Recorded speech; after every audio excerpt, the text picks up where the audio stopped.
Can you hear me now? Paulette Gins. There's not enough time here tonight. She may be the finest woman athlete that ever was in our area. I feel that way about her. She belonged to a lot of places, and she still plays softball. I mean, she's a little younger than I am, but tonight's about bowling. Sorry for this, my throat. But there's not enough time for talking about her bowling either. So she served in many capacities through the years, officer, secretary, vice president, president, and always helped when needed for any kind of fundraising or drives. I had the privilege of bowling on Paulette, same team as Paulette for a few years. And it was really fun because to be out there and watch her and the rest of the bowlers on my team as well shoot those scores was amazing. So it was really fun. We had a lot of fun traveling as well for nationals and all around this area. We had a lot of fun. Probably shouldn't talk about any of it tonight. I'm going to do one. We were down in New Orleans, and we were bowling. Where were we bowling? Where's it? Anyway, we went down to New Orleans for the day on a bus, and we all, in those days, we all played kazoos. It was just part of what we did. So we got down there, and we were in the, down in the, whatever part of that they call it, and we got our kazoos out, and we put down a little can, and we played our kazoos, and we made 68 cents. 68 cents. That's how good we were. Paulette's championships, averages, scores, and the nationals and the state and wherever she bowled, they speak for themselves. It's my extreme pleasure to finally present into the Minnesota State Bowling Hall of Fame my friend Paulette Gins.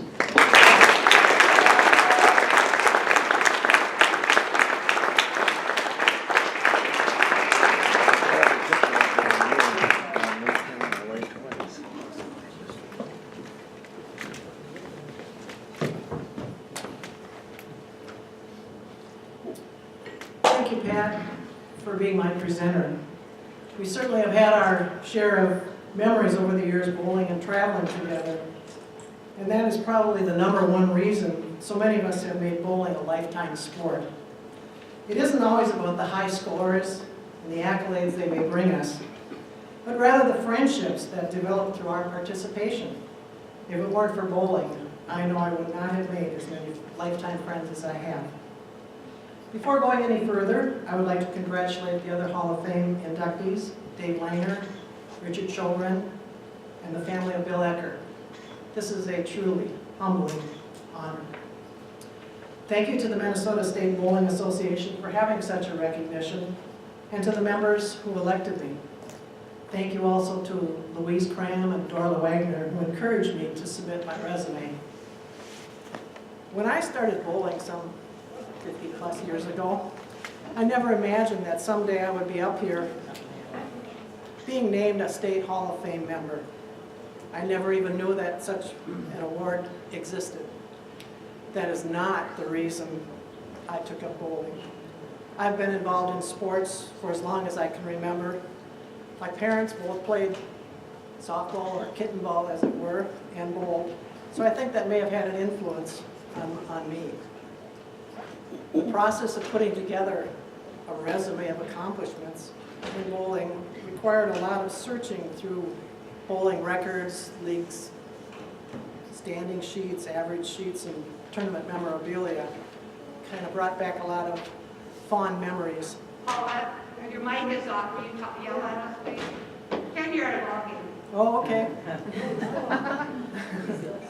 I would like to acknowledge and thank my family members who are here for me tonight. my sister and brother-in-law, Ron and Shirley, my nephews and their families, Dan and Jen, Dylan and Dalton, Greg and Joy, McKenna and Cole, Mike and Kelly, Caden and Ella. I also want to thank my current and past bowling teammates and friends who were able to help me celebrate this honor. Pat, Louise, Jane, Marlene, Michelle, Luann, Mary Lou, Carol, Linda, and one of my best friends, Linda Klemmer, whom I first met through bowling. I see that some of my senior women's softball team members are here also tonight, Patty, Jan, and Vicki. If there's anyone that I missed, please forgive me. Thank you all for coming. I have been blessed to be able to enjoy this sport since I was a teenager, starting out at the old Wildwood Bowl in Willardy. As I was preparing my notes for this occasion, I was reminded of all the bowling centers in which I have competed in leagues and tournaments over the years and how many of them are no longer in existence. Off the top of my head, there was Wildwood Bowl, Weber's Bowl, Hafner's Bowl, Minnehaha Lanes, Maplewood Bowl, Rose Bowl, White Bear Bowl, and West Side Lanes, where I actually rolled my very first 600 series in the St. Paul City tournament. It took me 10 years to get a second one. But the times have changed and so has the sport. The bowling centers, many of which were referred to as alleys, the lane conditions and the equipment that is available today are simply mind-boggling. And the scores and averages, wow, how they have changed. It used to be a rarity when someone bowled a 300 game. Now there's at least one per week, along with an 800 series. It took me until I was 50 years old to get my first 700 series.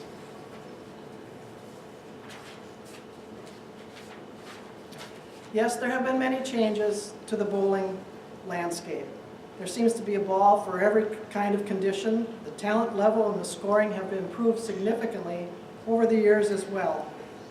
But may I interject that with these changes, it is hard to compare one decade to the next. In fact, when Dorla and Louise contacted me to submit my resume, I thought, no way, my accomplishments pale compared to the current group of women bowlers.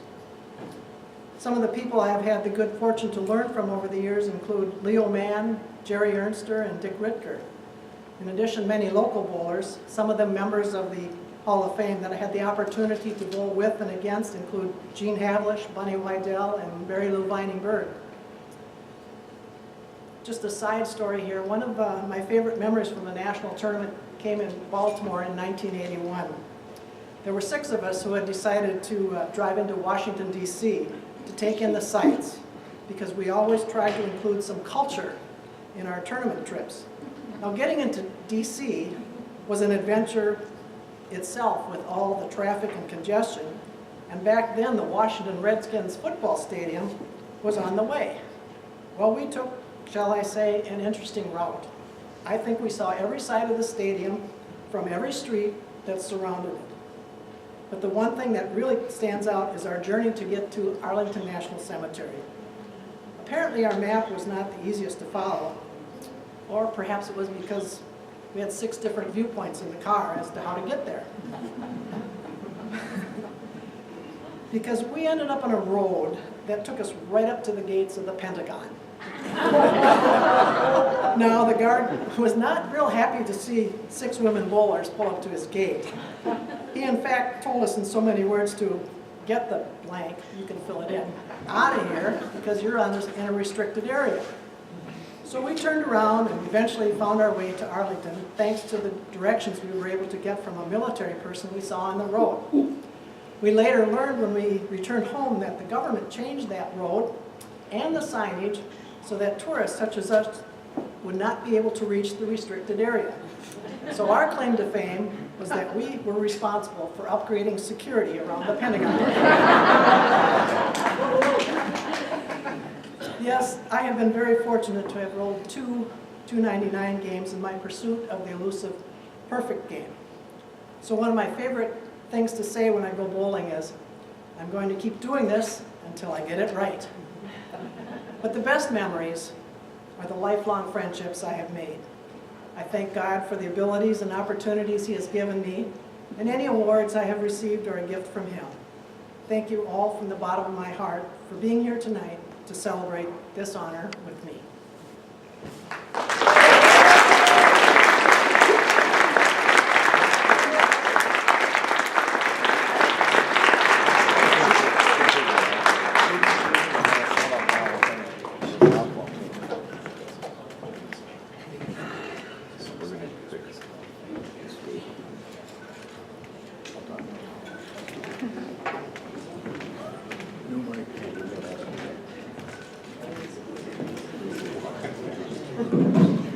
That's something.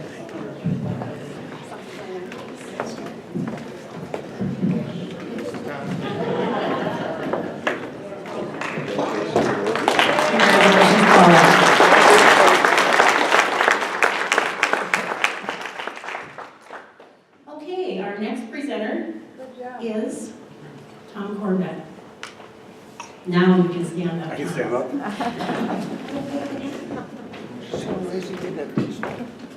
Luckily they have this thing back here, so I don't look so short. First of all, I'd like to congratulate the Hall of Fame inductees. This is a great honor. It is your day, and just make sure you enjoy it. You deserve it. And I have to make a little shout out to Sil Thiel, who I just talked to tonight. I met a little while ago. Had to have my picture taken with him. He just got back from the USBC, bowled in his 71st tournament, which tied the all-time record. He came with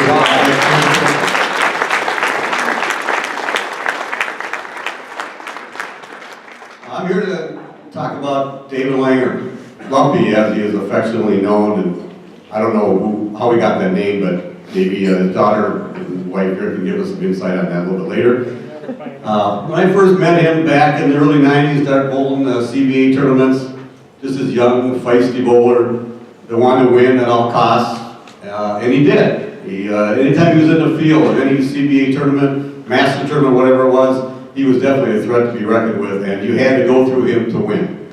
As evidenced by his 17 CBA titles and about 8 or 9 different Masters tournaments.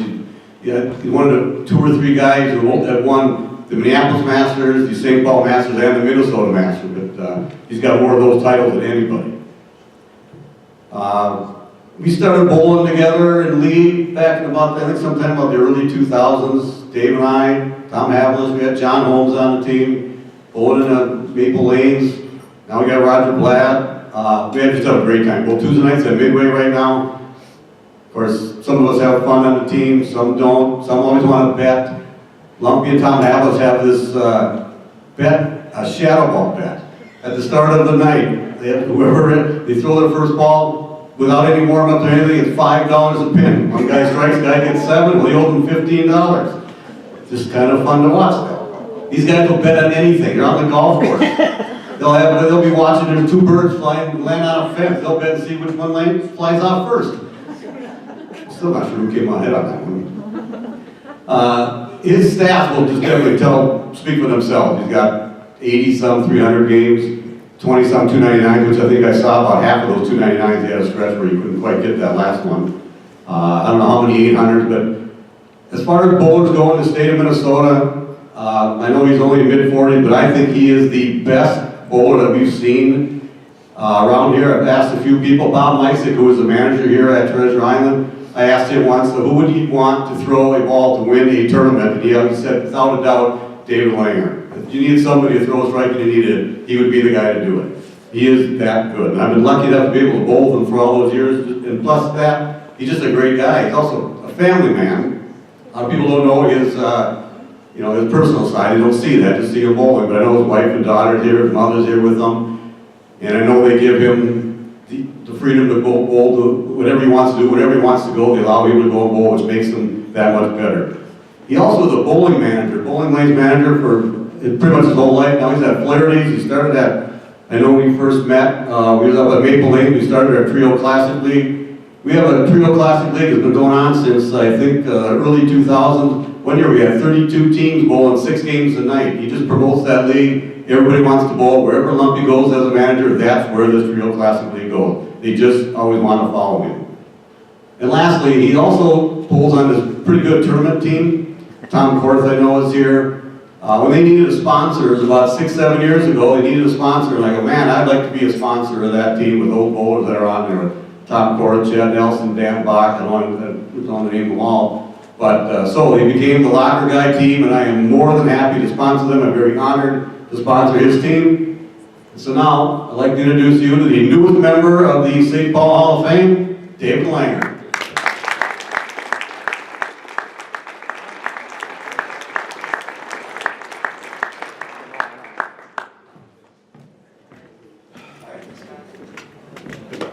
Yeah, I need it. All right, first I gotta clarify a couple things. I think Paulette looked over at my speech because there's a lot of the same things I'm gonna say that she already said. So I just wanna clarify, she copied me. And secondly, I'm just gonna pull this out of here. Tom is right about the shadow ball event. That just proves how stupid I am. Tom has not only won a shadow ball tournament, he's the only two-time champion of a shadow ball tournament, right here. So, there's obviously no shadow balls. But anyway, thanks, Tom. Those were very kind words. And I'd like to echo the congratulations to Bill, Paulette, and Richard. You know, it's a lot tougher than I thought it was going to be. I am extremely honored to be inducted. With all the great bowlers and influential people in this game. Quite the honor. First, I'd like to thank my mother and my father, who is no longer with us, for all the support and time, and how many rides out to the bowling center right after school and at 1:30 in the morning, back before they had child labor laws. Right, Gary? And thanks, Mom. Love you. Yeah. And secondly, and my dad, I know, is very proud of this moment. Shouldn't have started with that. Secondly, thank my wife and daughter. Tom touched on it. I'm a very lucky guy. I've got two women that support everything I do. And no matter how I bowl, it's, hey, how'd you do? Doesn't matter if I say first or last. Oh, okay. This is what you're eating tonight. So, thank you, Nicole and Alicia. Love you both. Oh, and by the way, I'm supposed to tell a story, so this is kind of the start of the story. Thanks, honey. My wife's a public speaker. As you can tell, I don't do this. Next, I touched on it, Gary Stotts and his late wife Mary owned the bowling center in Owatonna, and these two people I owe a lot to.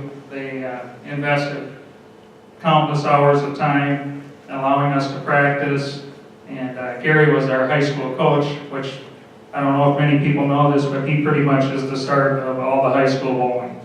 So let's give Gary a big round of applause.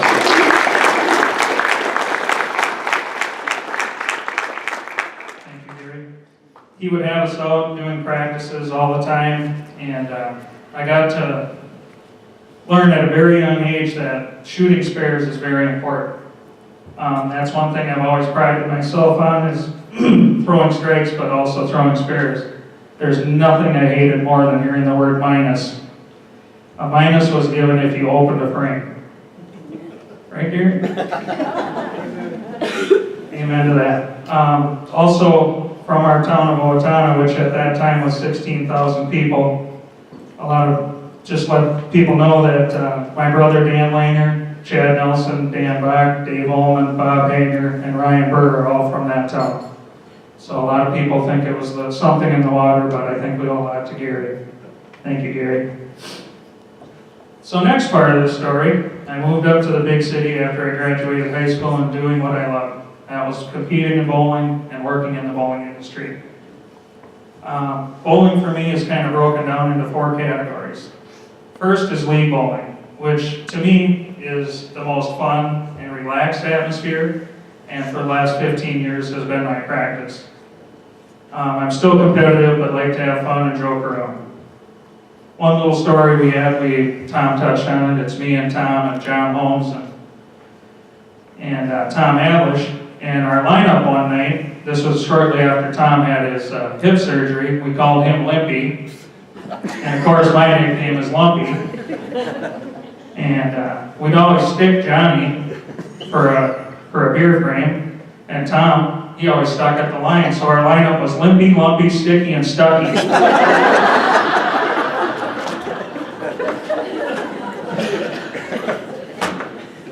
And so to go with a few of our league accomplishments, since I was told I'm supposed to talk about myself, which I don't like to do, I did average 248 back in 2002 in a league with 50 people that bowled on the right side of the lane. And, sorry, that's right. And I did average 248 that year, which back then was quite the accomplishment. And our team, Laserman, had 3750, and thank God there wasn't Facebook, because you'd only heard about my 753 that night, as we beat the other team by 700 pins. Second category for me is our tournament team, which, if any of you know, there's 10 of you, you drive around, you go bowl, you lose money, you drive around, you go, you lose money, and you make a little bit along the way. But I've been on a couple teams, and there's nothing that feels better than throwing a strike when the other 9 guys are rooting for you. That's quite the thrill, whether it's team doubles or singles. And that's the most fulfilling in the team atmosphere. Earning titles in city, state, nationals, they're all rooting for you. The third category is the doubles. A lot of doubles tournaments, the CBA used to have the CBA doubles. They still have one, they used to have 2. I've been fortunate to win 6 of those. 1 with my good friend Chad Nelson, and 5 with my brother, who couldn't be here tonight because he's 50, and he's out in Laughlin. He didn't know they had a casino here. So, we think he was adopted. I'll get it out of my mouth. But another thing with the doubles, they used to have this over-under tournament down in Albert Lee. And my good friend Tom Havlish would keep continuing to ask me, and the first year we bowled it, we were second. We lost to Tom Korth and Dan Bach. Second year, Tom Havlish goes, oh, let's go back. And I'm like, well, I really don't like finishing second, but let's try it again. Then we lost to Tom Corbett and Sam Lanto. Then we bowled it again, and I don't know, we lost to like 3 more times. Needless to say, Tom Havlish and I have never won it. You do the math. Wrong time. And then the fourth category for me is the singles tournaments, which for me is the most fulfilling from a competitive side, which I don't know if any of you know me, I'm pretty competitive. That's where you rely on yourself. Whether you win or lose, it's all your fault, or you get all the accolades. You got no one to blame, it's all on you. To me, it's bowling in its purest form, is going out, competing against a bunch of people, and whoever knocks down the most pins win. Contrary to a lot of popular belief, I do still get very nervous when I'm bowling, but it's a competitive, excited nervousness. My singles accomplishments, I think Tom pretty much went over them. I won't repeat, but the one thing that I'm very proud of that a lot of people don't know, I was 15th in the 2003 U.S. Open. I was the only amateur to make the final 24 that week. And the one thing I learned after I lose a bunch of matches was they'd shake my hand, push me along the way, and say, good bowling, kid. But I did beat a couple guys out there, Norm Duke, and then I had the pleasure of telling Pete Weber that was the first time he beat me, and he just snickered and said, thanks for your money, kid.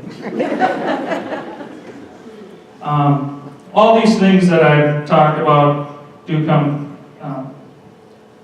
come close to comparing to all the friends that I have made from the game of bowling. And that's truly what it's all about and what this night is about. For example, a lot of my friends include insurance agents, attorneys, plumbers, electricians, postal workers that are now retired, soda distributors, bowling center owners, pro shop operators, locker guys, list goes on and on. Heck, my realtor's husband's a bowler, right, Patty?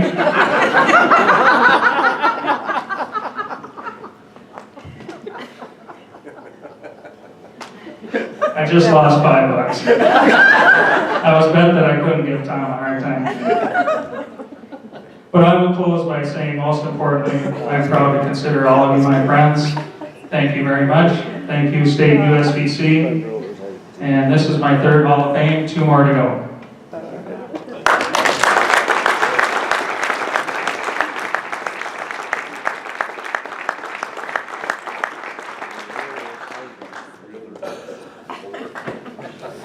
That was cute. That was cute.